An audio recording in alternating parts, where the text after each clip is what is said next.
Daniel missed our daughter's first breath because Claire Harper sent him a picture of a fake positive pregnancy test. He left me on a delivery bed with my legs shaking, my blood pressure dropping, and 3 nurses staring at the empty doorway where my husband had just disappeared. So when the birth registrar asked for my baby's full legal name, I did not cry, I did not scream, and I did not write Whitmore. I wrote Lily Rose Morgan. Then I took off my wedding ring, placed it beside the hospital bassinet, and saved every message Daniel had sent before he chose another woman's lie over our child's life. The first time my daughter cried, my husband was not in the room, he was 2 floors away, sitting beside another woman in the emergency department because she said she might be pregnant and something felt wrong. I knew this because Daniel told me before he left, not gently, not apologetically, not like a man being torn in half by 2 emergencies. He stood beside my hospital bed with his phone in his hand, his white shirt still crisp under the sleeves of his jacket, and said, "Claire thinks she might be losing the baby." I was in active labor, the monitor beside me was spiking, my contractions were coming so fast that I could barely breathe between them.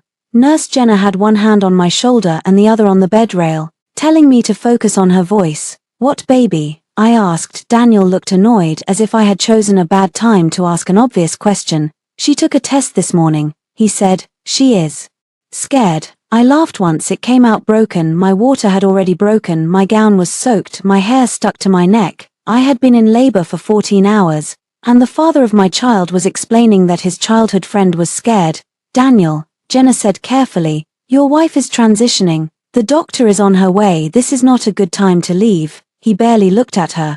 "Claire has no one else." I stared at him. I wanted to ask him what he thought I had. I wanted to ask whether the woman carrying his daughter counted as someone. I wanted to ask if our marriage had ever existed outside the spaces Claire did not need. But another contraction ripped through me, and my body folded around the pain. "Grace," he said, using that low, controlled tone he used when he wanted me to feel unreasonable. "Don't start. I'll be back before anything happens." Before anything happens, the words hung in the room like a bad joke. Jenna's face tightened. The younger nurse by the door looked down at the chart. Pretending not to hear, I gripped the sheet so hard my fingers cramped. "Stay," I said. It was the last time I asked him for anything. Daniel glanced at his phone again. Claire's name lit up the screen with another incoming call.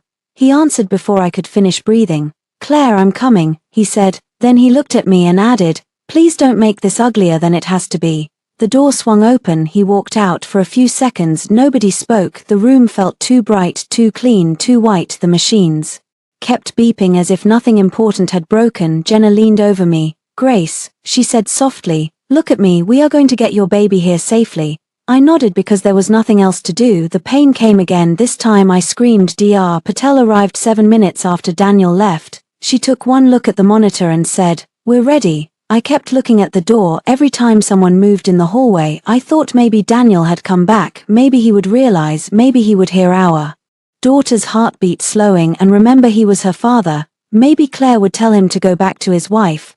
Maybe someone would stop this before it became the story I would one day have to explain.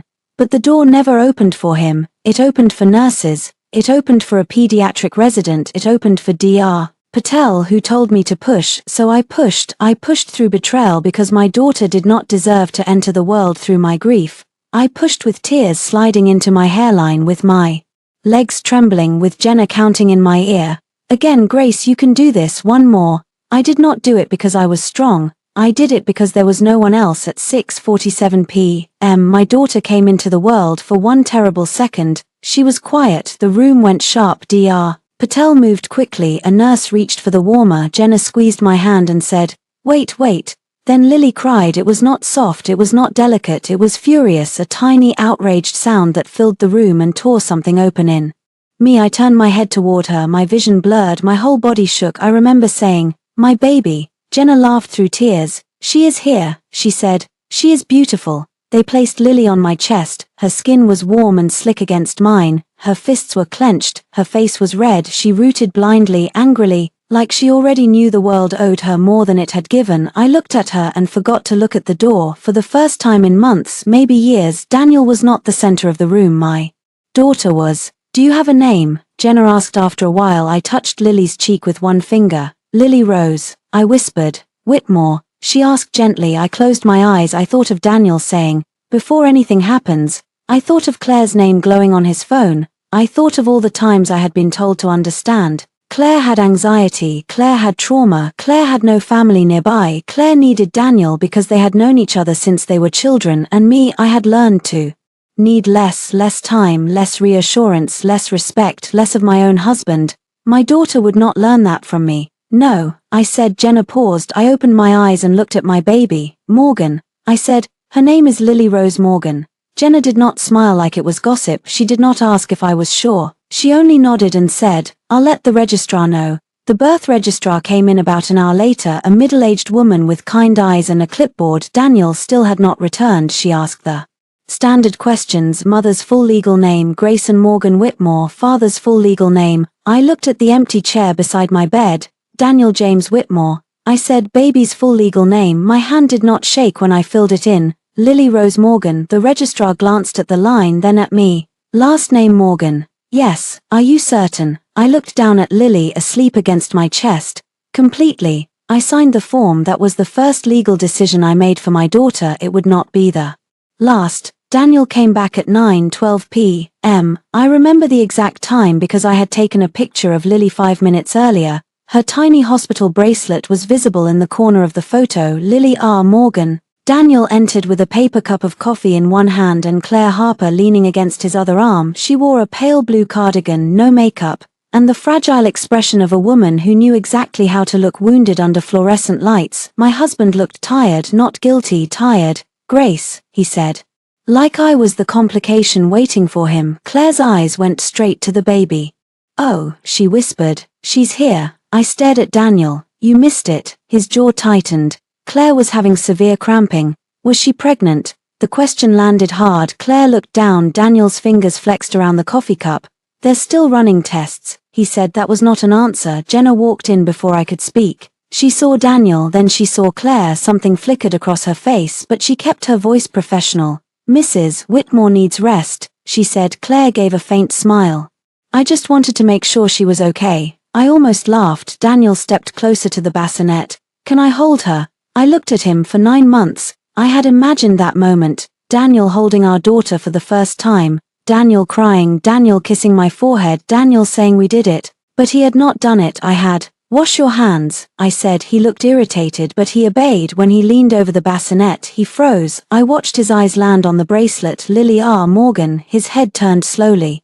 Grace, he said. Claire saw it too. Her mouth parted. Daniel's voice dropped. Why does the bracelet say Morgan? I adjusted the blanket around my daughter. Because that is her name. His face changed. For the first time that night he looked truly awake. That is not funny. I agree. Her last name is Whitmore. No, I said. Yours is. The room went silent. Claire shifted behind him. Maybe this isn't the time. I looked at her. No, Claire, this is exactly the time. Daniel's eyes hardened. You are punishing our daughter because I helped someone in a medical emergency. I looked at the baby between us. Our daughter took her first breath without you because you chose a woman who was not pregnant over your wife in labor. His face flushed. You don't know that. Then tell me, I said. Was she pregnant? Claire began to cry. Daniel turned toward her instantly. That was my answer. I reached for my wedding ring. My fingers were swollen and it hurt to pull it off. I did it anyway. The small gold band came free with a red mark left behind. I placed it on the rolling tray beside my untouched cup of ice chips. Daniel stared at it. Grace. I picked up my phone and took a picture. The ring, the baby bracelet, the timestamp. Then I looked at him and said, you should go comfort Claire. She seems to need you. He stepped toward me. Don't do this. I looked back down at Lily. I already did. And for the first time since Daniel walked out of my delivery room, I felt something steadier than pain. I felt a boundary. Daniel did not shout in the hospital room. He was too careful for that.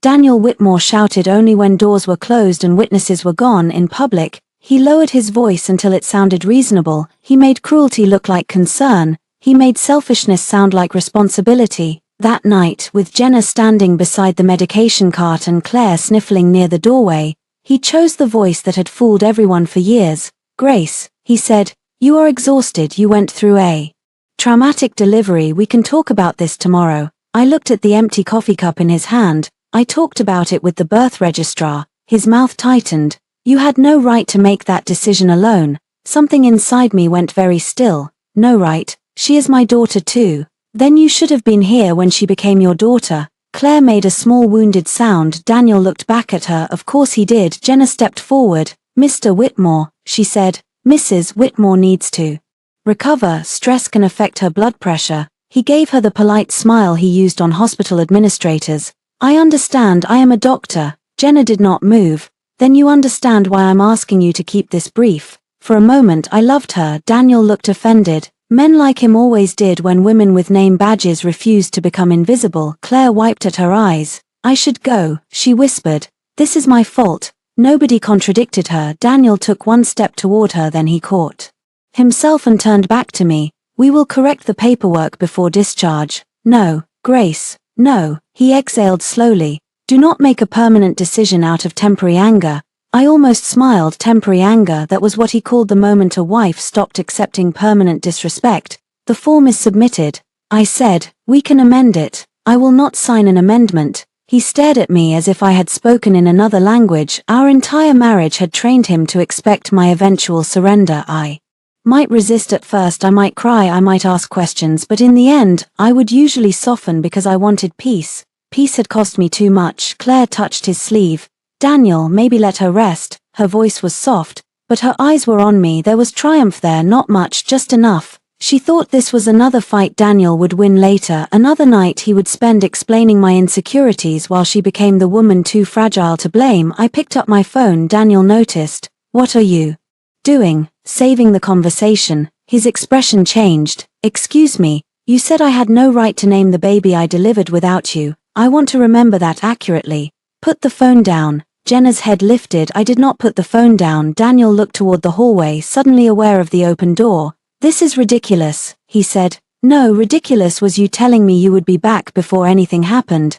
His face flickered. He remembered saying it. Good. A nurse came in to check Lily's vitals. She lifted the baby gently, scanned the bracelet, and read the name aloud. Lily Rose Morgan. Daniel flinched. It was small, but I saw it. Claire saw it too. The nurse placed Lily back in the bassinet and left quickly. Sensing the room was not safe in the ordinary way, Daniel leaned closer to me. You are not thinking clearly. I looked at him fully. I have never thought more clearly in my life. He stared at me for another second, then turned and walked out. Claire followed him. At the door she looked back. I hope you feel better, Grace. I held her gaze. I do. Her face tightened. Then she disappeared. The room emptied. The silence after they left was different from the silence before Lily cried. It was not hollow, it was clean. Jenna checked my blood pressure again. It was high, but not dangerously so. Do you want me to restrict visitors tonight? She asked. Yes, anyone allowed. I looked at the bassinet. Only hospital staff. She nodded. No judgment. I waited until she left, then opened Daniel's message thread. There they were, the old messages, the pattern I had explained away for years. Claire had a panic attack. I'm going to check on her. Claire's car broke down. Rain is bad tonight. I'll be late. Claire's father's death anniversary is this week. She shouldn't be alone. Claire is struggling. Please don't make this about you. Every message had seemed small at the time, a single stone on my chest. Manageable, explainable, together they were a wall. I scrolled to the messages from that afternoon. I had texted him at 1:03 p.m. Contractions are 5 minutes apart. Please come now, he had replied 11 minutes later. On my way, stay calm. At 3:42 p.m. I wrote, they admitted me, I'm scared. His answer, you're strong, I'm parking. He did come. He held my hand for almost 2 hours. Then Claire called at 6:11 p.m. While I was 7 centimeters dilated, he texted her from my bedside. I knew because his phone was synced to the shared iPad at home. I had seen the preview before he turned the screen away. I'm with Grace. Is it bad? Claire replied, I think I'm pregnant. There's blood. I don't know what to do. Please don't leave me alone. He had gone pale, not because his wife was in labor, because Claire might need him. I took screenshots of everything I had on my phone. I saved them to a folder labeled Lily. Then I sent one message, not to Daniel, to Maya Flores. Maya had been my roommate during freshman year of college. She was now a family law attorney with a reputation for being kind until someone mistook kindness for weakness. I typed, I need a divorce lawyer. Daniel left during labor for Claire. I gave the baby my last name. I need to protect her. My thumb hovered before I pressed send. Divorce had always felt like a word other people used, a dramatic word, a failure word, a word whispered after affairs and screaming matches and police lights. But lying in that hospital bed, With stitches between my legs and my daughter sleeping under the name Morgan, divorce felt less like destruction and more like oxygen. I pressed send. Maya replied in under 2 minutes, I'm awake, do not sign anything, do not agree to amend the birth certificate, save every message, ask the hospital for copies of your discharge paperwork and visitor restrictions, I'll come tomorrow. I stared at the screen until the words blurred, then I cried, not loudly, not dramatically, just enough for the grief to leave my body in a way that would not wake my daughter. At 1:17 a.m. Daniel texted, we need to talk. I did not answer. At 1:29 a.m. Claire was not trying to take me away from you, she was scared. I did not answer. At 1:41 a.m. you embarrassed me in front of hospital staff. That one made me laugh quietly. My abdomen hurt when I laughed. I stopped. At 2:03 a.m. my mother is coming in the morning. We will fix this. There it was. Not how are you? Not how is Lily? Not I am sorry I missed her first breath. We will fix this. By this he meant me. By fix he meant control. I turned off message previews, then I turned off my shared location. A notification appeared almost immediately. Daniel Whitmore requested your location. I declined. Another message came. Why did you turn off location? I looked over at Lily. Her tiny mouth moved in her sleep. Her hands were tucked under her chin. She had my mother's nose. I whispered, because we are not lost. Then I placed my phone face down and finally slept. The next morning, Elaine Whitmore arrived with white roses and a war plan. Daniel's mother had the kind of elegance people mistook for morality, pale cashmere, pearls, smooth silver hair. She entered my postpartum room without knocking. Because Whitmores did not knock on doors they believed belonged to them. Grace, she said, my dear. Daniel followed behind her, jaw tight. Claire was not with them. That almost made me laugh. Elaine placed the roses on the counter. I heard we had a difficult night. I asked. Her smile held. We are family. Lily stirred in the bassinet. Elaine moved toward her. I sat up too quickly, pain flashing through my body.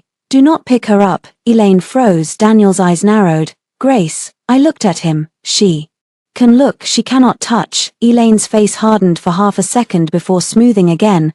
Postpartum emotions can be very intense. Yes, I said, so can abandonment. Daniel's ears turned red. Elaine folded her hands. Let us be practical. The bracelet says Morgan. Daniel says you submitted the birth certificate that way. I did. That cannot stand. I felt the last soft thread between us snap. Watch it stand. Elaine stared at me. For the first time since I married her son, she did not know what to do with me. Daniel stepped forward. We are not discussing this like enemies. No, I said. Enemies usually respect each other enough to prepare. His eyes flashed. A woman from hospital registration knocked and entered with discharge-related forms. Elaine seized the moment. Perfect, she said. We need to correct the baby's last name. The registrar looked from Elaine to me. I said, no correction is needed. Daniel said, I'm the father. The registrar kept her voice calm. Any amendment requires the mother's signed consent at this stage. Elaine's smile vanished. Daniel looked at me.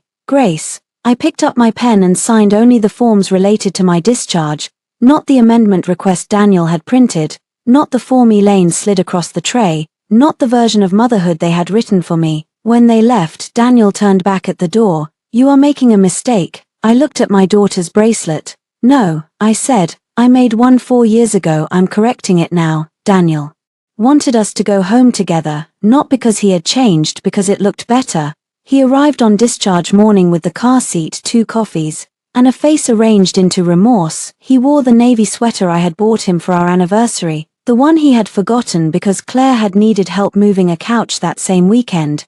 Grace, he said, can we please start over? I was sitting in a wheelchair with Lily bundled against my chest. The nurse had just finished reading discharge instructions. My body felt like it had been taken apart and reassembled by someone in a hurry. Start over from where? I asked. His hand tightened on the car seat handle. From the part where we remember we love each other. I looked at him for a long moment. Daniel believed love was a reset button. He thought he could press it after every wound and return us to the place where I swallowed the pain to keep our life intact. I remember everything, I said. His eyes moved to the nurse, then back to me. Not here. That was your problem in the delivery room too. You kept choosing where not to be. The nurse looked down, but I saw her mouth press into a line. Daniel inhaled. I told Claire to give us space. How generous. She is devastated. My stitches are still bleeding. His face tightened. Do not be cruel. There it was again. His instinctive protection of her, even now, even here, even while I held his newborn daughter. I looked at Lily's sleeping face and felt the answer settle in me. I'm not going to the house. Daniel blinked. What? I'm going to my mother's apartment. That place has been empty for years. I had it cleaned 2 months ago. He stared. I had not planned to leave him when I hired the cleaning service, not consciously. I told myself I wanted a quiet place for after the baby came. Somewhere my mother's things still smelled faintly of cedar and lavender. Maybe some part of me had known I would need a door Daniel did not own. My wife and child are not moving into an empty apartment. He said, your wife is moving into her apartment with her child. Our child. I looked at him. Lily Morgan. He flinched again. The name worked like truth every time someone said it. It disturbed the lie that he still had control.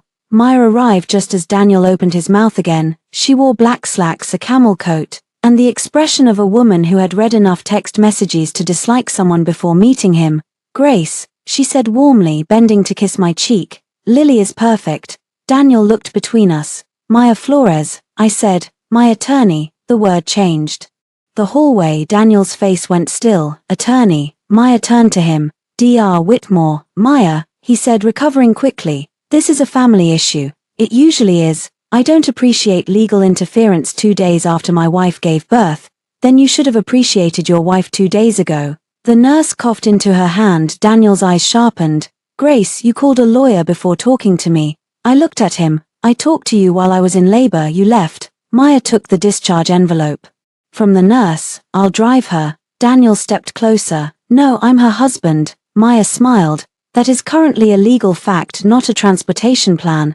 I should not have enjoyed that sentence as much as I did. Daniel looked like he wanted to argue, but there were too many witnesses and too much fluorescent light. So he did what he always did when public pressure pinned him down. He performed patience. Fine, he said. I'll come by tonight. No, I said, his head turned. No visitors today. Grace, I need rest. Lily needs routine. You can text Maya about visitation. Visitation. His voice cracked. The word hit him harder than the word attorney. Yes, I said, that is what we call it when a parent does not live with the child.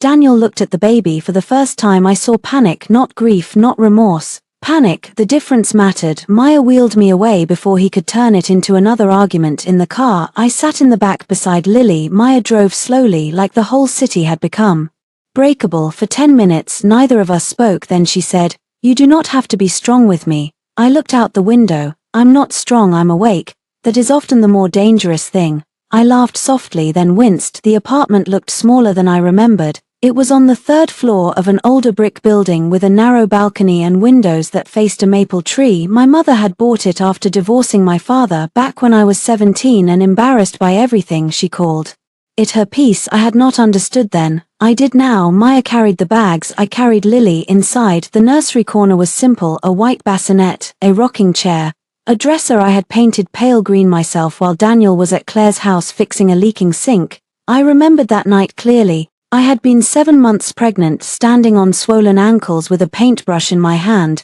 while Daniel texted, Claire's landlord won't come until Monday, she's panicking about water damage. I had replied, okay, be safe. What I meant was, choose me. He never learned that language. Maya put the discharge papers on the kitchen table. I need you to make a list, she said. Every incident you remember, dates if possible, screenshots, bank transfers, times he left you for her, anything involving the pregnancy. I nodded. Also, do not block him, let him text, do not engage emotionally, use short replies. We want a record of your reasonableness. Reasonableness, I repeated. It is unfair but useful. Lily made a small sound from the bassinet. I went to her immediately. Maya watched me. He will try to make this about the name, she said. It is not about the name, I know. It is about abandonment, priorities, and control. I touched Lily's blanket. It is about what she learns love looks like. Maya's expression softened. Then we make sure she learns correctly. By evening, Daniel had sent 18 messages. Some were angry, some were wounded, some were almost apologies until the second sentence ruined them. I am sorry you felt alone, but Claire was terrified. I never meant to miss the birth. But you know how fast labor can change. My mother is devastated that you are shutting us out. Do not weaponize our daughter. That last one made me stare at the phone for a long time. I typed, Lily is not a weapon, she is a child. I am protecting her environment, he replied within seconds from me. I looked around the apartment at the clean bottles drying by the sink, at my mother's old clock ticking above the bookshelf, at Lily asleep under the name I had given her. Then I typed, "From what you think love allows." I put the phone down at 8:40 p.m. There was a knock at the door. Maya had left an hour earlier. I checked the peephole. Daniel stood in the hallway holding a large white gift bag. Behind him stood Claire. My blood went cold. I opened the door only as far as the chain allowed. Daniel looked at the chain first, then at me. "You cannot be serious." Claire held up the bag with both hands. "I brought something for the baby." I looked at her pale face, her soft cardigan, her careful sadness. "No." Daniel's jaw flexed. "Grace, she came to apologize." Claire's eyes filled instantly. "I never wanted you to feel abandoned." I laughed once. "How unfortunate for you that wanting and doing are different." Daniel stepped closer. "Open the door." "No, I want to see my daughter." "Then schedule a visit through Maya." "She is not in charge of whether I see my child." "Neither is Claire." Claire recoiled as if I had slapped her. Daniel's face darkened. "Do not punish her because you are angry at me." I looked at him through the gap. "You brought the woman you abandoned me for to the home where I am recovering from childbirth." His mouth opened, no words came. "Good." I closed the door. He knocked again. "Grace." I slid the deadbolt into place. He knocked harder. Lily stirred and began to cry. That sound did something to me. I picked her up, held her against my chest, and walked away from the door. Daniel's knocking continued for another minute, then my phone buzzed. "You are making me look like a monster." I looked at my daughter, red-faced and furious, in my arms. "No," I whispered. "He did that himself. There are things people tell postpartum women not to do. Do not lift anything heavier than the baby. Do not take stairs too quickly. Do not skip meals. Do not make major life decisions while your hormones are unstable. No one tells you that betrayal has its own recovery instructions. Do not reread old messages alone at 3 a.m. Do not believe a man who apologizes only when consequences arrive. Do not confuse exhaustion with weakness. Do not let anyone rename your pain as drama." On Lily's 6th day alive, I sat at my mother's kitchen table with a nursing pillow around my waist, a sleeping newborn against my chest, and a spreadsheet open on Maya's laptop. The file was titled Daniel Claire Financial Timeline. Maya had made the title. I appreciated the lack of poetry. "Start with joint accounts," she said. I already downloaded the last 3 years. She looked up. "All of it." PDF statements, credit cards, Venmo, wire transfers.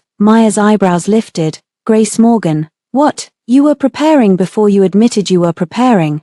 Maybe I had been. Maybe every woman in a dying marriage keeps a secret inventory. Even if she calls it something else, a little cash in a separate account, a friend who knows too much, a spare key, a folder of screenshots she never wants to need. I opened the first statement. At first, the payments looked ordinary: restaurants, pharmacies, gas, flowers. Then patterns emerged. $2,400 monthly transfer to C.H. living expenses. I stared at it. Maya leaned closer. "How long?" I clicked backward. 6 months. 8/14/22. My stomach tightened.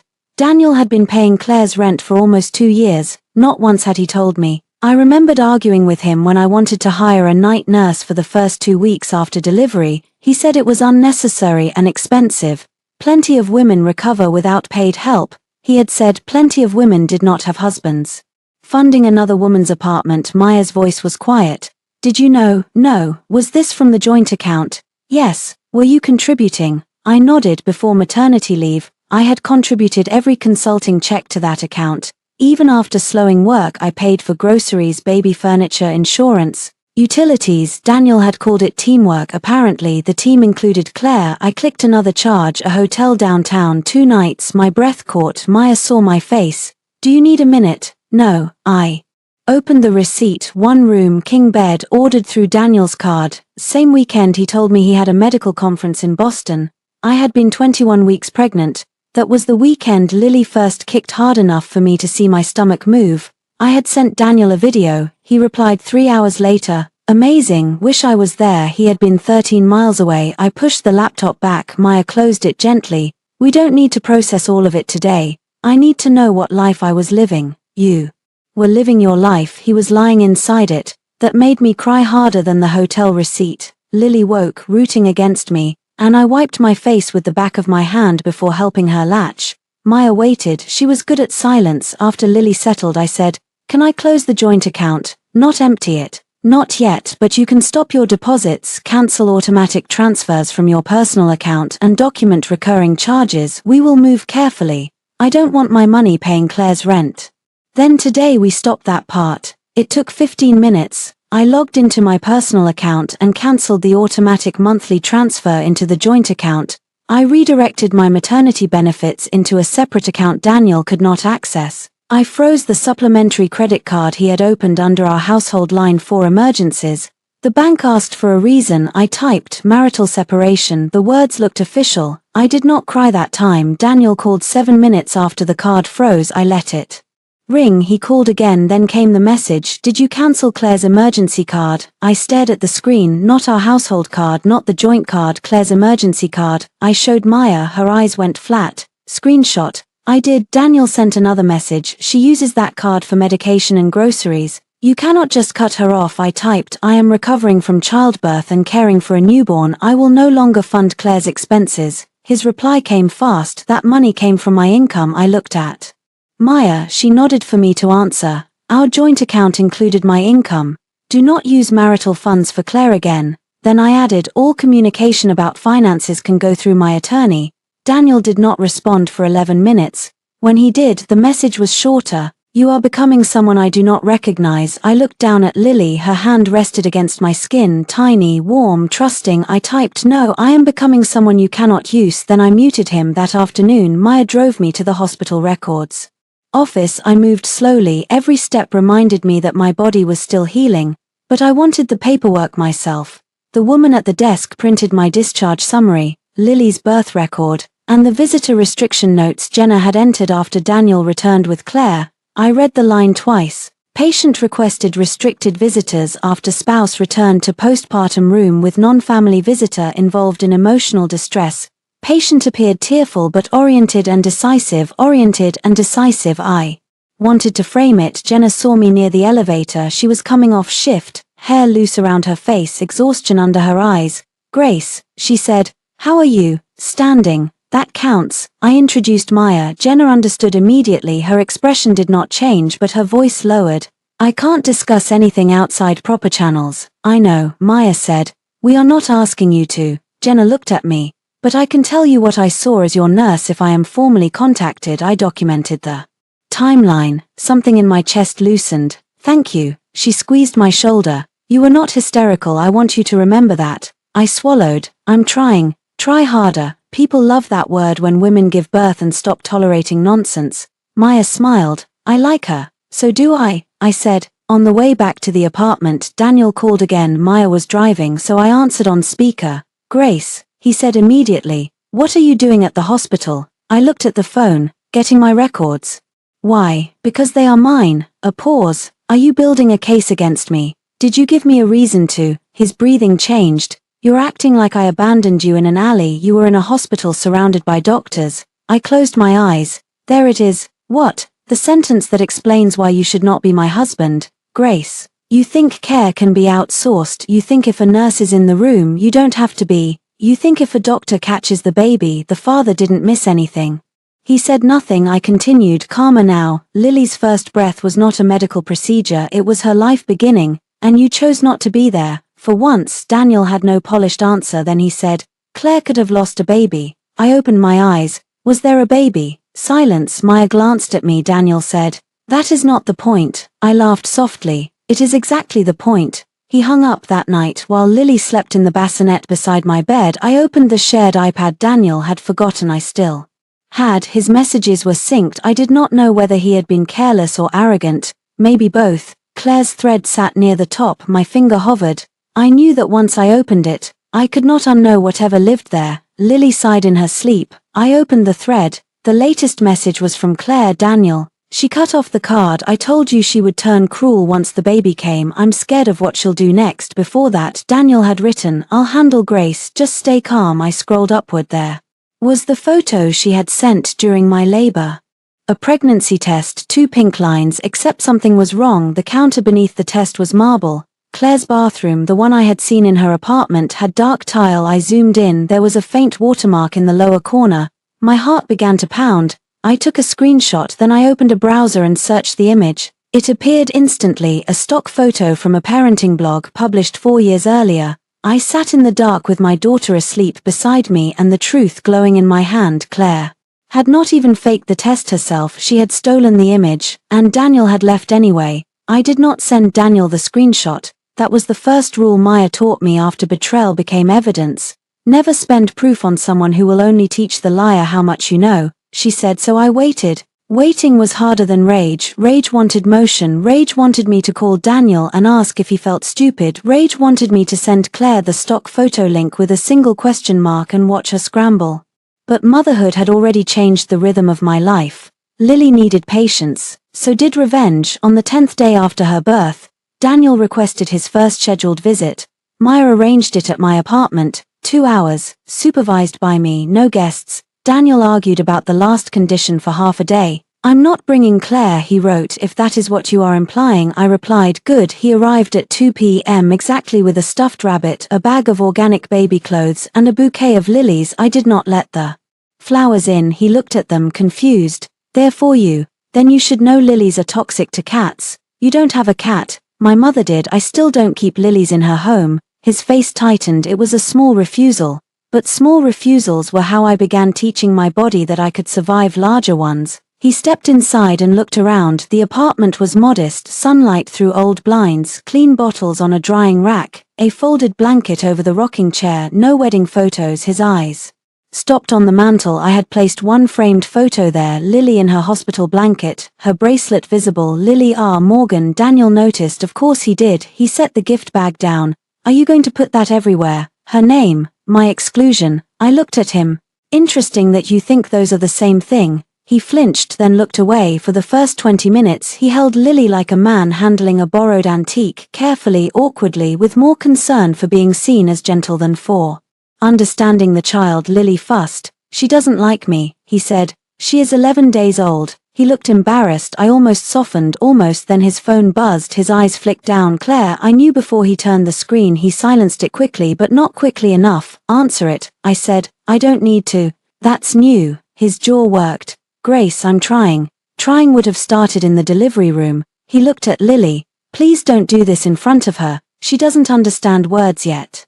But I do. His phone buzzed again. This time a message preview appeared. Please, my cramps are back. I'm scared. I stared at it. Daniel closed his eyes. She's been unstable. That is convenient. Don't. Was she ever pregnant? He looked at me. The room changed. There are questions a person answers quickly when the truth is easy. Daniel did not answer quickly. She had a positive test, he said. Did the hospital confirm it? He shifted Lily in his arms. Medical information is private, not when you used it to leave your wife during childbirth. His eyes hardened. She was bleeding and terrified.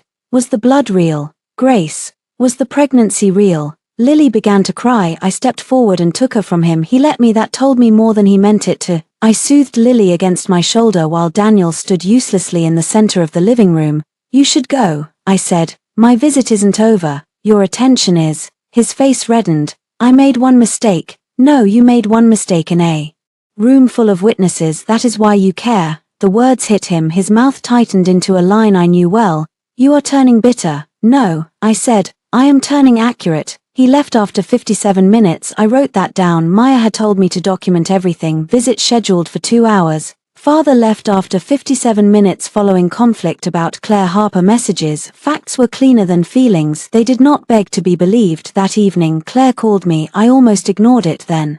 I remembered Maya's second rule: if someone wants to incriminate herself, answer politely. I put the phone on speaker and started recording after checking the consent law with Maya earlier. In our state, one-party consent was legal. Grace, Claire said, voice trembling, we need to stop this. I sat at the kitchen table. Lily slept beside me in her portable bassinet. Stop what? This campaign against me.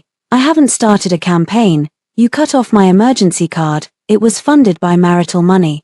Daniel wanted to help me. Daniel can help you with his own separate funds after we divide assets. She inhaled sharply. You're punishing me because I had a medical scare. What medical scare? You know what? I know what you claimed. A pause, then her voice changed, the softness thinned. You have no idea what it feels like to be alone and think you might be losing a baby. I looked at Lily. No, I know what it feels like to be alone while having one. Claire went quiet. I waited, she said. Daniel came because he cares about me. That is not a crime. No, but lying might matter in divorce court. Her breathing stopped for half a second. What are you talking about? The test photo, Claire. Silence. I could hear faint traffic on her end. Maybe she was outside. Maybe she had stepped away from Daniel because even lies needed privacy. What test photo? She asked. The one from the parenting blog. Another silence. This one was longer. When she spoke again, her voice was lower. You should be careful. There she was, not fragile Claire, not trembling Claire, the woman under the cardigan. Why? Because if you humiliate Daniel, he will hate you. I looked at the recorder timer moving across my screen. Claire, did you know the blood test was negative when you let him stay with you instead of returning to the delivery room? She laughed once, cold, small. You really think a blood test matters? He chose me before any result came back. The words settled into the room, clear, complete, sharp. I did not speak, she continued, mistaking my silence for injury. That's what you can't stand. It isn't about the baby's name, it isn't about the birth, it's that when he had to choose, he came to me. I looked at Lily, my daughter's mouth opened in a sleepy yawn. Thank you, I said. Claire stopped. For what? For answering. I ended the call, my hands were shaking, but not from fear. I sent the recording to Maya, she replied. Excellent, do not contact her again. 5 minutes later, Daniel called. I did not answer. His message arrived almost immediately. What did you say to Claire? She is hysterical. I typed. All future communication through Maya. He replied, you are destroying everything. I looked around my mother's apartment. The room was quiet. Lily was safe. My bank account was separate. My documents were saved. My lawyer was awake. Everything he meant by everything was the structure that had kept me small. I typed, no, I am sorting what is real from what was staged. Then I blocked Claire's number, not Daniel's. His messages were still useful. The next morning, Claire posted online, no names, no details, just a black and white photo of her hand resting over her stomach with the caption, some losses are invisible. Some cruelty comes from women who should understand.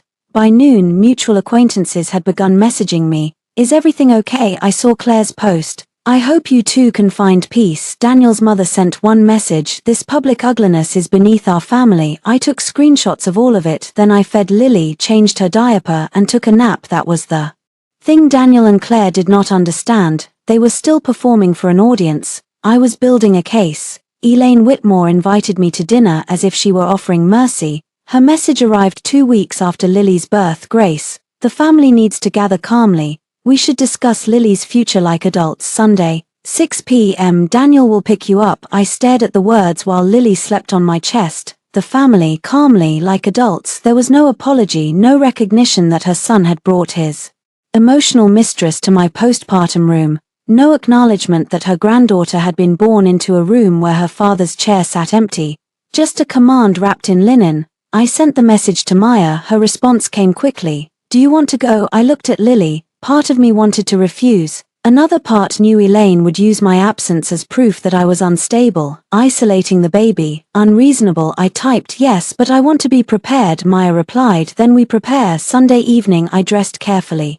Not for Daniel, for myself. Black wrap dress, low shoes, hair tied back. No wedding ring. Lily in a cream knit onesie with her name embroidered in soft green thread. Lily Morgan. Maya had a process server ready with sealed envelopes in her car 2 blocks from the Whitmore house. Only if needed, she said. It will be needed, you sure? I looked at the stack of documents on my passenger seat, birth certificate copy, financial summary, attorney notice, draft petition for dissolution of marriage, visitor timeline, screenshots, Claire's social media post, the transcript of our recorded call. I know these people, I said. Daniel opened the Whitmore front door before I knocked. He looked tired. Good. His eyes moved over me, then down to Lily's embroidered name. Pain crossed his face. That annoyed me more than anger would have. He kept being wounded by consequences and calling it love. You came, he said. Your mother invited me. Grace. I stepped inside. The Whitmore dining room looked exactly as it always had. Long oak table, white candles, silverware lined like surgical tools, family portraits on the walls, Daniel at 10 in a school blazer, Daniel at 18 with a tennis trophy, Daniel in his white coat, a shrine to achievement. Not one photo of me, not yet one photo of Lily. Elaine approached with open arms. My granddaughter. I stepped back. Ask. Her arms froze. Everyone saw. Daniel's father Thomas cleared his throat. Daniel's sister Rebecca looked into her wine glass. 2 aunts exchanged glances. Elaine smiled thinly. May I hold her? Not right now, Daniel muttered. Grace. I ignored him, then I saw the place cards, Daniel Whitmore at the head, Grace Whitmore beside him. Baby Eleanor Whitmore between us in a tiny decorative card holder. For a second, I simply stared. Eleanor. They had renamed my child completely, not just her last name, her first. My throat went cold. Elaine followed my gaze. We thought Eleanor Rose sounded more dignified. She said, a Whitmore name. Daniel closed his eyes briefly as if he had hoped I would not notice before dessert. I turned to him. You knew. He did not answer. That was enough. I picked up the tiny card. Baby Eleanor Whitmore. The script was elegant, expensive, absurd. I placed it in the center of the table. Lily Rose Morgan. I said clearly. That is her name. Elaine's smile sharpened. Grace, a child deserves her father's family identity. A child deserves a father who stays for her birth. The room went silent. Rebecca whispered, Mom. Elaine lifted her chin. Daniel made a difficult decision under pressure. No, I said. I made a difficult decision under pressure. Daniel took an elevator. Thomas looked down. Daniel's face flushed. Claire entered from the side hall. Of course she did. She wore pale grey this time, no cardigan, a loose dress that suggested fragility without proving anything. I almost admired the consistency of her costume design. She stopped when she saw me. I didn't know you would be here, she said. I looked at Elaine. Elaine did not blink. Daniel said, Claire is family. The sentence moved through me like a blade, not because it was surprising, because it was clarifying. I adjusted Lily in my arms. Then this will be easier. Daniel frowned. What does that mean? Elaine gestured toward the table. We are not doing drama tonight. Sit down. I did not sit. I came because your message said we would discuss Lily's future. We can do that standing. Elaine's nostrils flared. Fine, her future includes the Whitmore name. No, Grace, do you understand what you are taking from her? Confusion, entitlement, a family that thinks place cards override birth certificates. Rebecca coughed into her napkin. Daniel stepped toward me. Enough. I looked at him. Yes, it is. I opened my bag and took out the first envelope. Daniel's eyes dropped to it. What is that? A copy of Lily's birth certificate. I placed it on the table over the fake place card. The seal was visible, the name unmistakable, Lily Rose Morgan. Elaine stared at it as if paper had insulted her bloodline. That can be amended, not without my consent, Daniel said. A court can decide. Let it. That surprised him. I took out the second envelope. Maya Flores is representing me. This is notice that all communication about Lily's legal name, custody, and finances goes through counsel. Thomas finally looked up. Custody. Daniel turned pale. Grace, don't. I looked at him. Don't what? Put into writing what you made true. Claire's eyes shone. She pressed a hand to her stomach. Maybe I should leave. I turned to her. No, Claire, stay. She froze. I took out my phone. Daniel's voice dropped. Grace, you told everyone I was cruel to a woman who suffered a pregnancy loss. Claire's face changed. Elaine said, this is inappropriate. No, what was inappropriate was inviting the woman who faked a pregnancy scare to a dinner about my daughter's name. The room exploded. Rebecca said, faked. Thomas said, Daniel. Elaine said, how dare you? Claire whispered, that's not true. I opened the transcript Maya had prepared. I have the test image you sent Daniel while I was in labor. It is from a parenting blog published 4 years ago. Claire went white. Daniel looked at her. For 1 second I saw the first crack. Then he recovered because denial is a loyal servant. Grace, you don't know that she didn't have another test. I also have Claire's own words from our phone call. Claire stepped back. You recorded me, legally. Daniel looked at Claire again. I read from the transcript. You really think a blood test matters? He chose me before any result came back. The silence afterward was almost beautiful. Thomas slowly removed his glasses. Rebecca whispered, oh my God. Elaine gripped the back of a chair. Claire's eyes filled, but no tears fell. Daniel stared at the page. Claire, he said. She looked at him. She trapped me on the phone. I was upset. I laughed. Everyone looked at me. I had not meant to laugh, but there was something freeing about watching a liar call the truth entrapment. Daniel turned to me.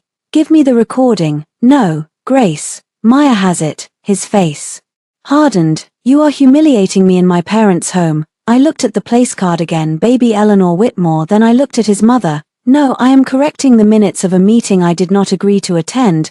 I placed the third envelope on the table. Daniel knew before I said it. His mouth opened slightly. Divorce papers, I said. Drafted, not filed yet. That depends on whether you make this harder than it needs to be. Elaine whispered. You would destroy your family over a name. I picked up my daughter's fake place card and tore it once down the middle. No, I said, you destroyed it when you decided my child could be renamed by committee. Lily stirred in my arms, I kissed her forehead, then I turned and walked toward the door. Daniel followed. Grace, stop. I did not. He caught up on the porch. Please. That word stopped me because Daniel rarely used it unless he was losing. I turned. He looked wrecked under the porch light.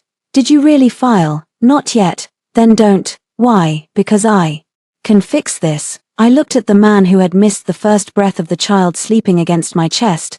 No, Daniel, you can regret this. That is not the same thing. His eyes filled. She's my daughter. Then learn to be her father from outside my marriage. I walked down the steps behind me through the dining room window. I saw Elaine pick up the torn place card. Claire stood alone near the wall. For the first time, nobody was touching her shoulder. Daniel filed nothing the next morning. Instead, he sent flowers, not lilies this time, white roses, expensive ones. The card said, for my wife and my daughter. I am sorry. I set the flowers outside my apartment door and texted him a photo. We are not accepting gifts. Please communicate through Maya. His reply came 3 minutes later. Stop treating me like a threat. I looked at Lily asleep in her bassinet. Then I typed, stop behaving like one. He did not like that. By noon, Maya forwarded me a formal request from Daniel's attorney. He wanted unsupervised visitation. He wanted shared legal custody. He wanted Lily's surname changed to Whitmore Morgan as a reasonable compromise. He also wanted the court to consider my postpartum emotional volatility. Maya called me after sending it. Do not panic. I'm not good. Because this is standard intimidation dressed as concern. I sat at the kitchen table, still in pajamas, with burp cloths piled beside the laptop. He's going to say I'm unstable. He can say it. We answer with records. Will the name matter? It matters emotionally, legally. Courts don't change a child's established name just because the father is offended, especially when the child is a newborn and you completed the birth documents lawfully. I breathed out, Maya, yes, I'm scared. Her voice softened. I know. Being right does not make custody less terrifying. After we hung up, I made 3 calls. First, to Lily's pediatrician. I added a password to her medical file and clarified that no changes to her name, address, emergency contacts, or release permissions could be made without my written consent. The receptionist said, we can do that. Her casual tone almost made me cry. Boundaries were sometimes just women at desks saying yes. Second, I called my bank. I removed Daniel as the beneficiary on my personal accounts and set up a trust consultation for Lily. Third, I called my project manager from before maternity leave. I'm not coming back full-time yet, I said, but if remote consulting opens, I want to take small contracts. There was a pause. We'd love that, she said. Honestly, we were hoping you'd say so. After the call, I stood in my mother's living room and let the feeling settle. I had expected shame. Instead, I felt a faint pulse of recognition. Before Daniel, before trying to become the kind of wife his family approved of, before shrinking my schedule around Claire's emergencies, I had built things, rooms, budgets, client plans, whole homes from bare walls I could build again. That evening, Daniel showed up at the pediatrician's office. I found out because the receptionist called me Mrs. Morgan. For a second, I almost corrected her, then I realized she meant Lily. Yes, Dr. Whitmore is here asking to add himself as primary contact and update the baby's last name in our system. My hand tightened around the phone. Do not change anything. We won't. He does have identification showing he's the father, but your file note says written consent only for demographic changes. Thank you. Do you want us to ask him to leave? I looked at Lily kicking on her playmat. No, tell him all communication goes through my attorney. 5 minutes later, Daniel called. I let it go to voicemail. Then came the messages. You locked me out of my own daughter's medical file. I am a doctor. This is absurd. What if there is an emergency? I replied once. In an emergency, medical professionals can treat Lily. For non-emergency changes, contact Maya. He wrote, you are making me beg for basic fatherhood. I stared at that sentence for a long time. Then I replied, no, I am making you document it. He did not answer. For 2 days, things were quiet. Quiet did not comfort me anymore. Quiet meant people were planning. On the 3rd day, Elaine came. She did not knock. She had a key. I had forgotten Daniel had given his mother a copy when we still lived together. I had never imagined she would use it here. The deadbolt stopped her. The key turned, the handle moved, and the door stayed closed. I was on the couch nursing Lily. My whole body went cold. Then came Elaine's voice. Grace. I did not move. She knocked harder. Grace, I know you're home. I covered myself, placed Lily safely in the bassinet and walked to the door. I did not open it. Elaine, leave. This is ridiculous. I came to see my granddaughter. You do not have permission. I am not a stranger. No. Strangers usually wait to be invited. A sharp pause. Daniel is suffering. I almost closed my eyes. Not Lily, not me. Daniel. He can call his therapist. Don't be vulgar. Don't use a key. On a postpartum woman's door. That got silence. Then her voice lowered. You are making enemies of people who could help you. I looked at the lock. Help me do what? Disappear politely. You have no idea what it means to raise a child alone. Maybe not, but I know what it means to feel alone while married. She said nothing. I added, if you try to enter my home again, I will document it as harassment. You would call police on family. I would call police on anyone forcing a door while my newborn is inside. The silence stretched, then her footsteps retreated. My hands were shaking. I took a photo of the lock. I wrote down the time. I texted Maya. She replied, change the locks today. I did. A locksmith came at 4 p.m. He was a quiet man with kind eyes who pretended not to notice that I cried while he replaced the deadbolt. When he handed me the new keys, I felt something I had not felt in years, ownership. That night, Daniel sent one message. My mother says you threatened her. I replied, your mother used a key to attempt entry into my apartment. Without permission. It is documented. He answered, you are poisoning everyone against us. Us. I wondered if he meant himself and Elaine, or himself and Claire, or the entire Whitmore system that had mistaken my patience for consent. I typed, no, I am making sure Lily grows up in rooms where doors mean something. He did not reply. The next week brought temporary custody mediation. Maya sat beside me at the long conference table.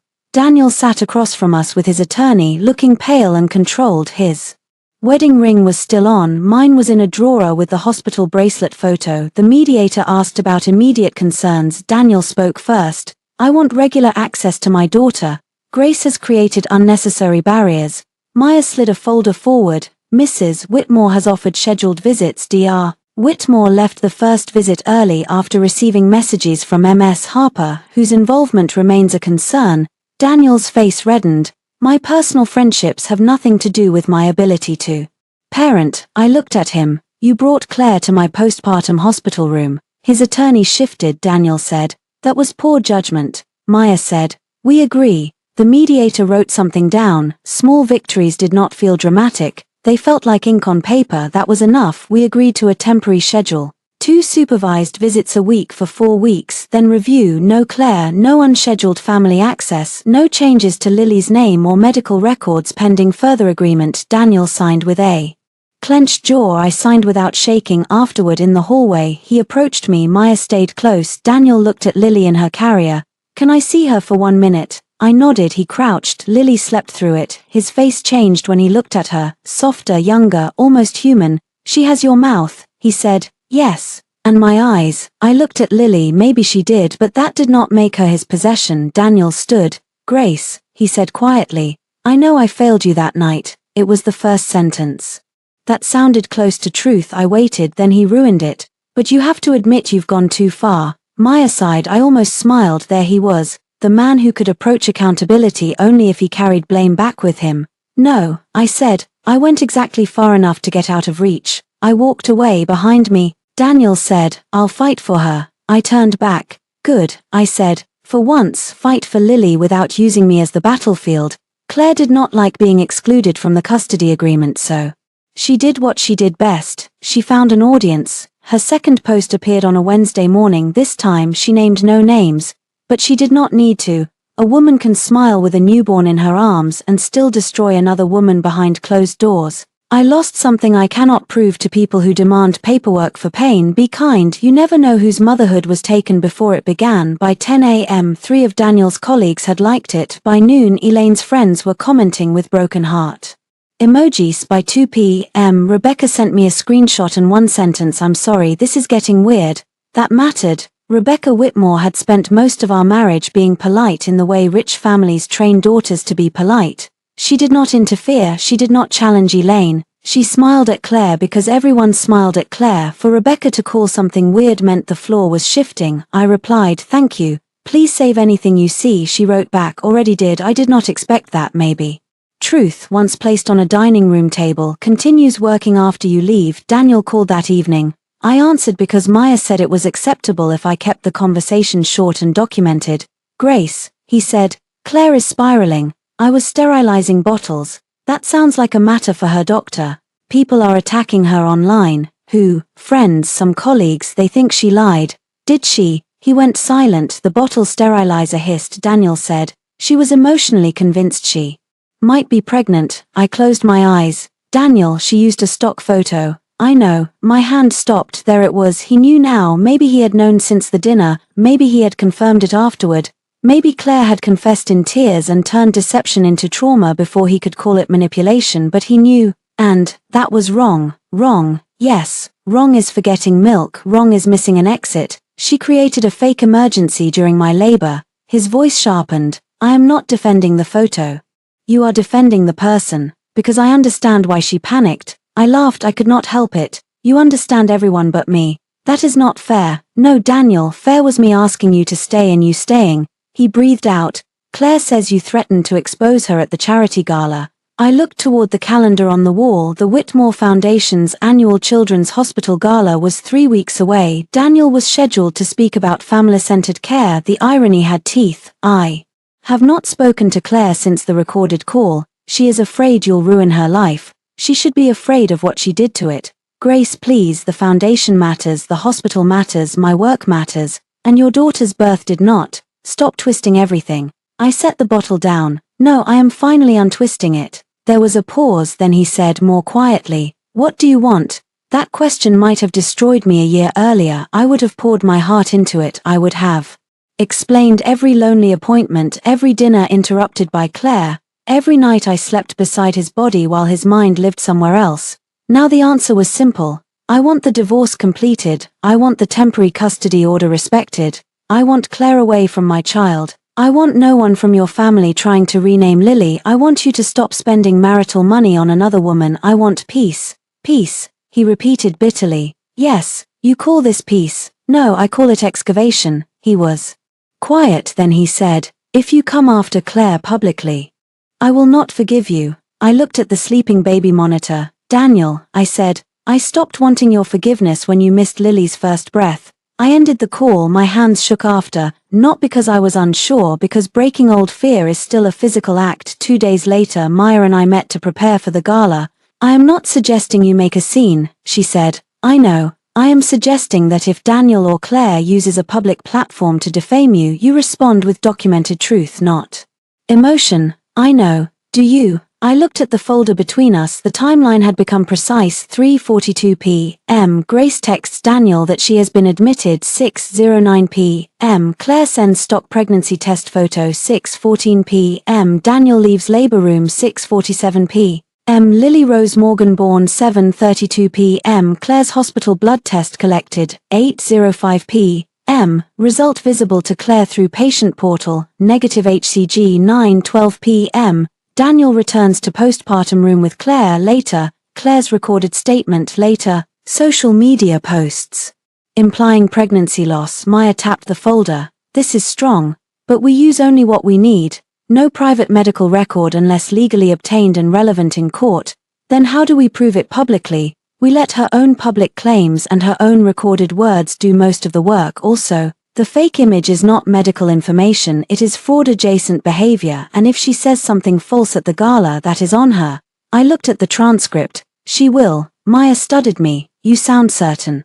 Claire cannot survive being ignored. If she thinks the room is slipping away, she will perform, and Daniel, he will protect the performance until it embarrasses him. Maya smiled sadly. You have learned him well. I wish I hadn't. At Lily's next supervised visit, Daniel seemed different. He did not check his phone. He brought diapers, not flowers. He asked how Lily was feeding, whether she preferred the swaddle, what time she usually slept. He looked at her like he was trying to memorize instead of possess. For 20 minutes I saw the father he might have been. Then he said, Claire is leaving town for a while. I kept folding laundry. Good. She feels unsafe. I placed Onacy in the basket. She feels exposed. She made mistakes. I looked at him. Plural. He nodded slowly. Yes, that surprised me. He looked down at Lily in his arms. I should have come back. The apartment went quiet. It was the first clean apology, not complete, not enough, but clean. Yes, I said. He swallowed. I hear her cry sometimes. What? Not literally, I mean I imagine it, the first cry, I wasn't there.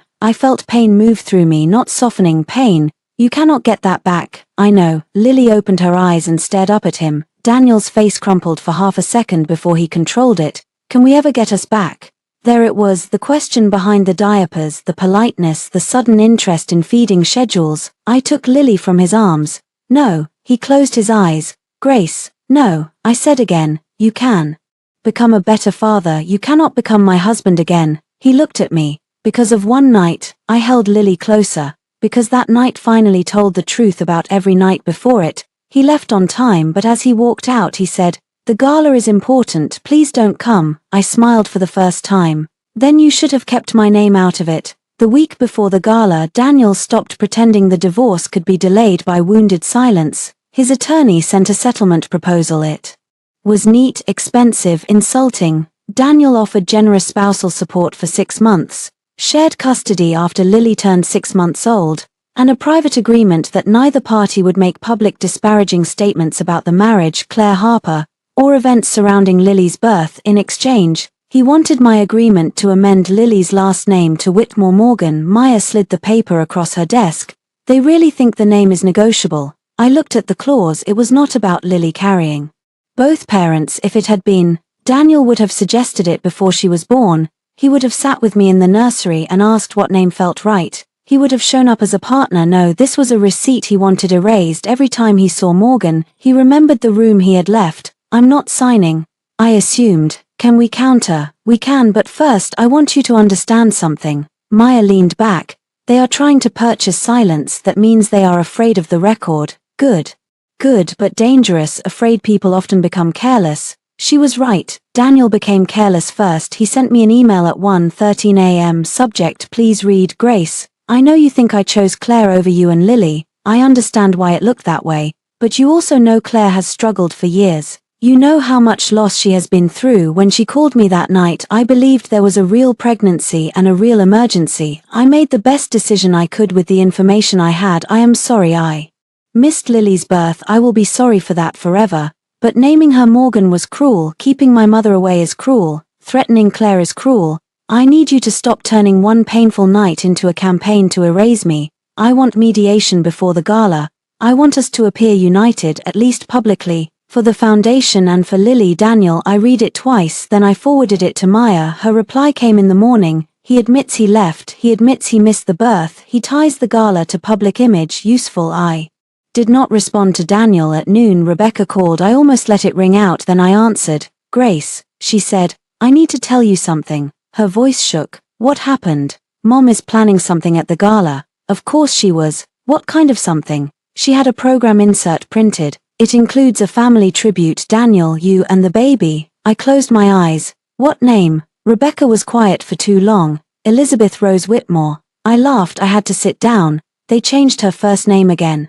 I told Mom it was insane. She said donors expect continuity and that family disputes should not dictate public legacy language. Public legacy language. I repeated. Grace, I'm sorry. I looked at Lily sleeping with one fist pressed against her cheek. What else? Claire is still coming. I thought she was leaving town. She told Mom she refuses to be driven away by cruelty. There it was, the performance approaching center stage.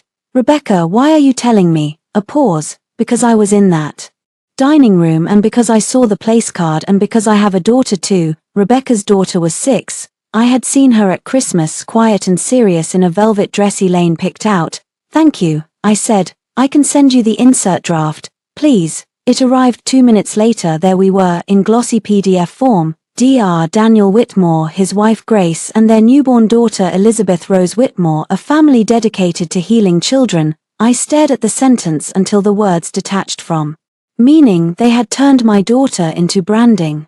I sent the PDF to Maya. She called immediately. Well, she said, they chose the hard way. Can we stop it? We can send a cease and desist regarding the child's legal name and false representation. But if they ignore it, the gala may become evidence. I don't want Lily dragged into this. Then keep her home. Go without her if you choose to attend. I looked at the bassinet. Daniel's family wanted the baby as a symbol. They would not get her body in the room. She stays with me. At the gala, no. With Jenna. Jenna had offered to babysit when I needed legal appointments.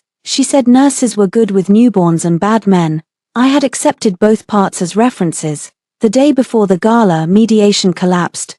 Daniel arrived with dark circles under his eyes and a folder he did not open. His attorney did most of the talking. Maya countered calmly, no name amendment, continued supervised visits transitioning gradually if Daniel complied, no contact between Claire and Lily, full accounting of marital funds used for Claire's expenses, permanent non-disparagement only if it did not restrict truthful statements in legal proceedings or responses to public falsehoods. Daniel's attorney frowned. Mrs. Whitmore appears more interested in punishment than resolution. I smiled politely. Mrs. Whitmore is interested in accurate nouns. Daniel looked at me. What does that mean? Her name is Lily, not Eleanor, not Elizabeth, Lily, and I am not your wife for public relations purposes. His face tightened. My family should not have changed the program, then stop them. I tried. I believed that strangely. I also knew trying had never been Daniel's problem. Stopping was. Try harder, I said. His attorney cleared his throat. Let's remain productive. Maya opened her folder. Productive would include Dr. Whitmore explaining whether he intends to continue financially supporting MS Harper with marital funds. Daniel's face went still. No. When did that stop? After Grace froze the card, so not voluntarily. His attorney interrupted. My client was providing humanitarian support to a longtime family friend. Maya slid bank statements forward. Humanitarian support includes hotel stays. Daniel looked at the table. His attorney paused. That pause mattered. Maya continued. Dr. Whitmore left his wife's active labor for MS Harper's claimed pregnancy emergency. We now have evidence that the pregnancy test image sent to him was taken from a public website. We also have MS Harper's recorded statement minimizing the relevance of her negative blood test and emphasizing that Dr. Whitmore chose her. Daniel's attorney went very still. Daniel looked at me. You recorded Claire. Claire called me. You baited her. I asked if she lied. She answered. His face twisted. Do you want me ruined? No, I said. I wanted you in the delivery room. We are far past what I wanted. The mediator called for a break. Daniel followed me into the hallway. Maya moved to intervene, but I shook my head. We were still in public. He would behave. He stood a few feet away. Grace, he said, voice low. I know Claire lied. I looked at him finally. Say it again. His face tightened. She lied. About what? About the test, about the pregnancy scare being what she made it seem. What did she make it seem? He looked down. Like she might be pregnant. And was she? No. The word was quiet. I had imagined satisfaction. Instead I felt tired. Did you know before you brought her into my postpartum room? No. Did you know before you defended her after? He did not answer. My stomach turned. Daniel, I suspected. The hallway blurred for a second. He reached toward me. I stepped back. You suspected. I was confused. You suspected she lied and you still told me not to be cruel. She was fragile. I was bleeding. His face crumpled. I know. No, you don't. You know now that it costs you something. He flinched. I looked at the man I had loved for years. I mistook his composure for strength, but Daniel had never been strong. He had been conflict avoidant with good posture. Tomorrow night, I said, if your family uses my daughter's wrong name, I will correct it. Publicly. Exactly where they do it. Please don't. Then stop them. He swallowed. And Claire, I looked at him. If Claire tells the truth, I will not have to. Daniel closed his eyes. He knew Claire would not tell the truth that night. I printed the timeline, not dramatic, not emotional, just dates, times, documents. I placed it in a black folder with Lily's birth certificate, the program insert Rebecca sent, and the transcript of Claire's call. Then I packed Lily's diaper bag for Jenna's apartment before sleeping. I stood over my daughter's bassinet. Lily Rose Morgan. I whispered. Her eyes fluttered open. I touched her cheek. Tomorrow, Mommy tells the room your name. The gala was held in a hotel ballroom with gold chandeliers and white orchids on every table. Everything glittered. That was the Whitmore way. If something looked expensive enough, people hesitated to call it rotten. I arrived alone. No baby, no wedding ring, no Daniel at my side. I wore a dark green dress that fit my postpartum body without apologizing for it. My hair was down. My makeup was simple. In my clutch, I carried the black folder. Maya walked in beside me as my attorney and guest. Daniel saw me from across the room. His face changed. He excused himself from a group of donors and came quickly. You came, he said. Yes. Where is Lily? Safe. Pain flickered. With whom? Someone who respects instructions. He looked away. Grace, I spoke to my mother, the printed programs were already done.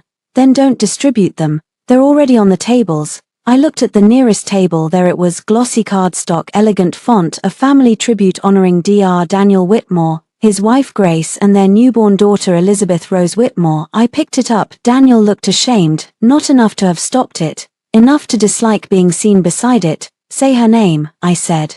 He looked at me. Grace, say it. His throat moved. Lily, full name. His voice dropped.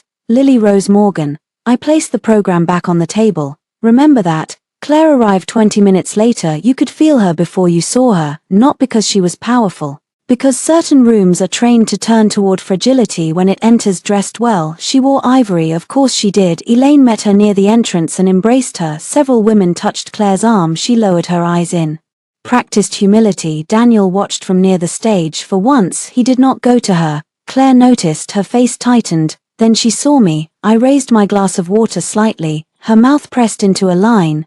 Dinner began. Speeches followed. The hospital president spoke about pediatric care. A donor spoke about legacy. Elaine spoke about family values with such confidence that I almost admired the performance. Then Daniel went to the podium. The ballroom quieted. He looked handsome under stage lights, tired but handsome, the kind of man people trusted with their children because he had steady hands and a calm voice.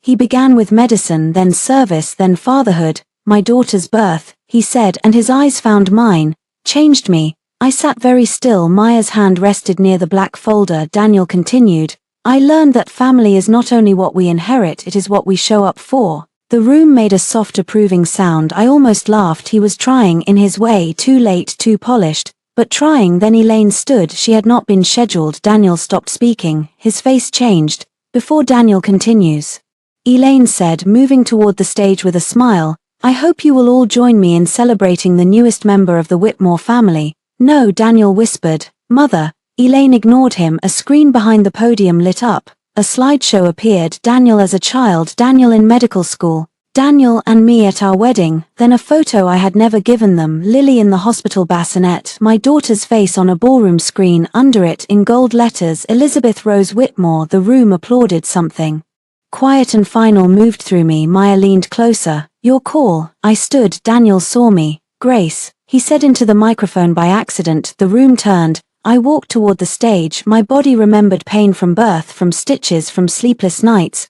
but my legs did not shake. Elaine's smile froze. Grace, she said brightly, come join us. I took the microphone from Daniel's hand. He let me. That was the first wise thing he had done all night. I turned toward the room. My daughter's name is not Elizabeth Rose Whitmore. A ripple moved through the ballroom. Elaine's face went white. I continued, her legal name is Lily Rose Morgan. Someone near the front whispered. I opened the black folder. I did not plan to discuss private family matters tonight, but my child's legal identity has been publicly misrepresented at a hospital charity event, so I will correct the record publicly.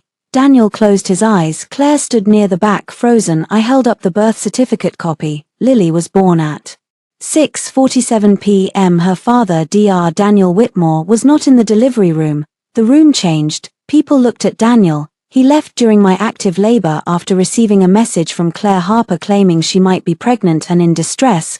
Claire's hand flew to her throat. I did not look at her. He missed his daughter's first breath. Afterward, I gave my child my last name. Elaine hissed. Grace, stop. I looked at her. No. The word echoed through the microphone. I turned back to the audience. Since then, members of the Whitmore family have attempted to rename my daughter repeatedly. Eleanor Elizabeth Whitmore. Tonight, they placed a false name in your programs and on this screen. Maya walked to the AV technician and handed him a flash drive. The screen changed, not to anything dramatic, just the timeline, dates, times, documents. The stock pregnancy test photo appeared beside the original blog image. A murmur spread through the room. Claire stepped backward. I said, the image sent to my husband during my labor was not a private medical photo. It was taken from a public parenting blog. Daniel's face looked carved from stone. I continued, I have not released Ms. Harper's medical records. I will not. I do not need to. Her own public statements and her own words are enough. Maya nodded to the technician. The audio played. Claire's voice filled the ballroom. You really think a blood test matters? He chose me before any result came back. The silence after was total. Claire made a sound like she had been struck. Daniel looked at her. Elaine gripped the podium. I lowered the microphone for a second, then lifted it again. I am not here to ask for sympathy. I am here to ask that my daughter not be used as decoration for a family narrative that erased her mother and lied about her name. My voice was steady now. Lily Rose Morgan is not a Whitmore branding opportunity. She is my child. She was born into a room where women helped me while her father chose a lie. She will not be raised to believe that a famous last name matters more than showing up.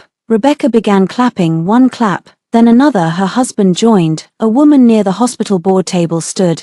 Then Jenna, who had come as part of the nursing staff, stood too. The applause that followed was not loud at first. It built slowly, not celebration, recognition. Daniel stepped toward me. His voice was not on the microphone. Grace, please. I looked at him. You asked me not to come. His face crumpled. I know. You asked me not to correct them.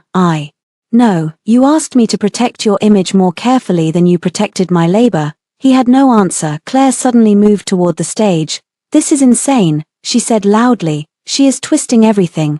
People turned. Her eyes were wild now. The fragile mask had cracked under too much light. I was scared, she said. I needed Daniel. I knew he would come because he always comes. That doesn't make me evil. Nobody spoke. She pointed at me. You had doctors, you had nurses. I had no one. Jenna's voice came from the floor. She had a husband. Claire froze. Jenna's face was calm. And he left. Daniel closed his eyes. Claire looked around the room and realized, perhaps for the first time, that tears were not currency everywhere. I never said I was definitely pregnant, she said. The microphone caught it. Every head turned. Elaine whispered, Claire. Claire's mouth opened. Too late. Daniel looked at her with something like horror. You told me you had a positive test. I was scared. You sent me a photo. I panicked. My wife was giving birth. Claire looked at him. And you came anyway. That was the final sentence, not mine, hers. The room heard it. Daniel heard it. Elaine heard it. Most importantly, I heard it without breaking. I placed the microphone back on the podium. Then I took the final envelope from the folder and handed it to Daniel. He looked down. Petition for dissolution of marriage, filed that morning. His hand shook. You filed? Yes. Before tonight? Yes. His eyes filled. Grace, I did not come here to decide whether to leave you. I came here to stop your family from renaming my daughter after I already had. I stepped down from the stage. Maya joined me. Behind us, the gala remained silent. At the ballroom doors, Daniel called my name. I turned once. He stood under the chandelier with divorce papers in his hand, Claire crying behind him, his mother rigid beside him, and my daughter's true name still glowing on the screen, Lily Rose Morgan. For the first time, the room saw the truth in writing. So did he. The video reached people before morning, not the whole speech, not at first, just clips. Claire saying, and you came anyway. Me saying, my daughter's name is Lily Rose Morgan. Daniel standing behind me with the face of a man realizing too late that silence can become testimony. By noon, the hospital issued a statement. It did not name me, it did not name Claire. It expressed concern over personal matters intersecting with foundation representation and announced that Daniel would step back temporarily from his public-facing foundation role. Temporarily was a polite word. Daniel knew it, Elaine knew it, Claire definitely knew it. Her social media disappeared by evening. The next week, Daniel's attorney requested an emergency settlement conference. This time, Daniel looked different when he entered the room. No polished outrage, no wounded entitlement, no folder full of demands about the name, just exhaustion. He sat across from me, looked at Lily sleeping in her carrier beside my chair and said, I am sorry. His attorney shifted, startled. Maya did not move. Daniel continued, I am sorry I left. I am sorry I missed her birth. I am sorry I let my family use her name like it was ours to edit. I am sorry I paid Claire's bills from our account. I am sorry I brought her to your hospital room. I listened. Each sentence landed somewhere inside me, but none of them opened a door. That surprised me once. It did not anymore. An apology is not a key unless the other person still wants the lock opened. Thank you, I said. His eyes filled. That's all. What do you want me to say? That it matters. It matters. It does not change my decision. He looked down. Maya began reviewing terms.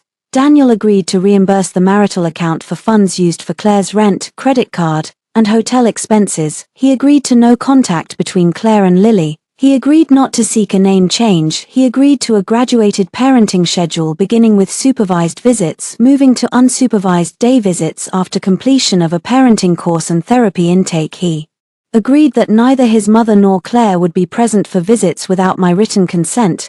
His attorney looked increasingly pained. Mine looked calm. Then came the custody statement. Daniel asked to speak. Maya looked at me. I nodded. He turned toward me. I want to be her father, he said. Then be her father. I don't know how to do that with you looking at me like I'm a stranger. I looked at him carefully. You are not a stranger. You are Lily's father. You are my ex-husband. Those are different roles. Learn the right one. He swallowed. And us. There is no us. His hand closed around his pen. I loved you. I know. That hurt him. Maybe he expected me to deny it, to call everything fake, to make him a villain simple enough for him to argue against. But I knew Daniel had loved me in the way weak men love women who make their lives easier. He loved my patience, my competence, my ability to translate his neglect into noble obligation. He loved coming home to forgiveness he did not have to earn.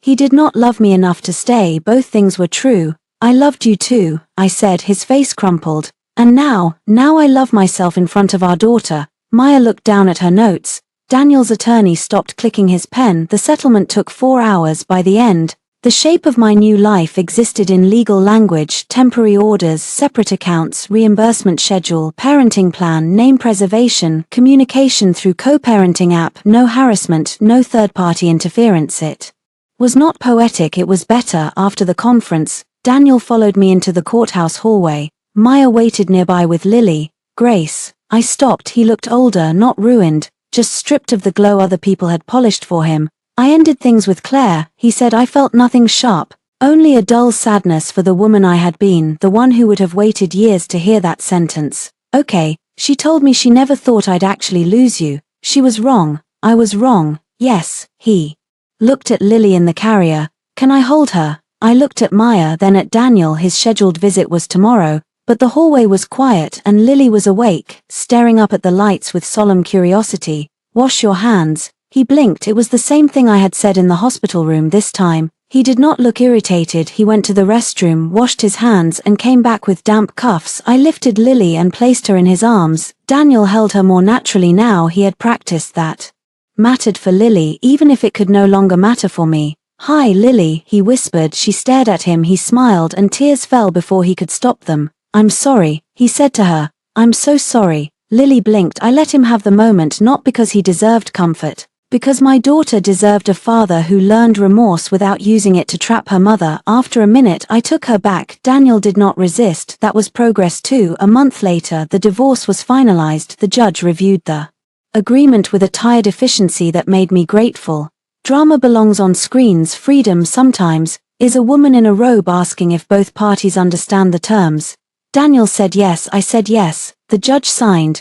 Grayson Morgan Whitmore became Grayson Morgan again. I walked out of court with Lily in my arms and my old name restored beside hers. Outside, Elaine waited. I had not expected her. She wore black and pearls, as if attending a funeral for authority.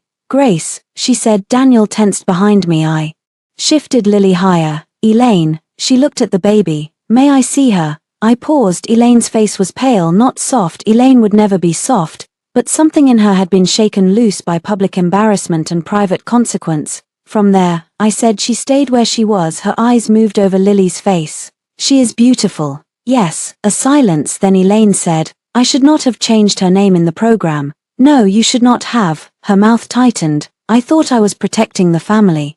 You were protecting possession. She flinched. Daniel said, Mom. Elaine lifted one hand. No, she's right. That surprised all of us. Elaine looked at me again. I do not know how to be on the outside of things. Then learn before Lily is old enough to notice. Her eyes glistened, but she did not cry. Will you ever allow me to know her? Maybe, slowly, with boundaries, and never through Daniel as a weapon.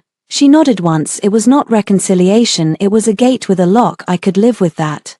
Claire did not come to court. I heard later from Rebecca that she had left the city for a job in another state after Daniel stopped paying her rent. Her friends divided into two groups.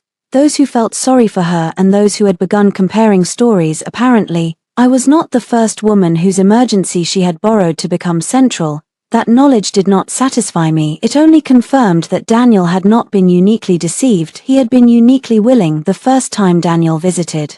Lily alone under the new schedule, I handed him a diaper bag and a typed list, he read it without complaint. She likes the grey pacifier. I said, not the yellow one, she gets fussy if the bottle is too cold. Text through the app if anything changes. I will. No visitors, I know. No photos posted, I know. No discussing me with your family in front of her, even if you think she can't understand yet. He looked up, I know. I studied him.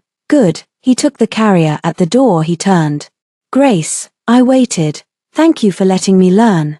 I held the door open. I'm not doing it for you. He nodded. I know that too. When he left with Lily for the 2-hour visit, I stood in the doorway longer than I meant to. My arms felt empty, my chest hurt. But fear did not own the room. I closed the door, sat at my mother's kitchen table and opened my laptop. A new project waited in my email, a townhouse renovation, remote consulting, flexible schedule. The client wrote, we heard you are excellent at rebuilding complicated spaces. I looked around the apartment at the new lock, the clean bottles, the sunlight on the floor. Then I replied, I am. Lily turned one on a Saturday with blue skies and a cake she mostly smashed with both fists. I held the party in the courtyard behind my apartment building, not the Whitmore house, not a hotel ballroom, not anywhere Elaine could turn family into theater, just picnic tables, paper lanterns, a soft blanket under the maple tree, and people who knew my daughter's name. Jenna came with a tiny toy stethoscope, Maya came with a board book about brave girls and a bottle of champagne for after bedtime.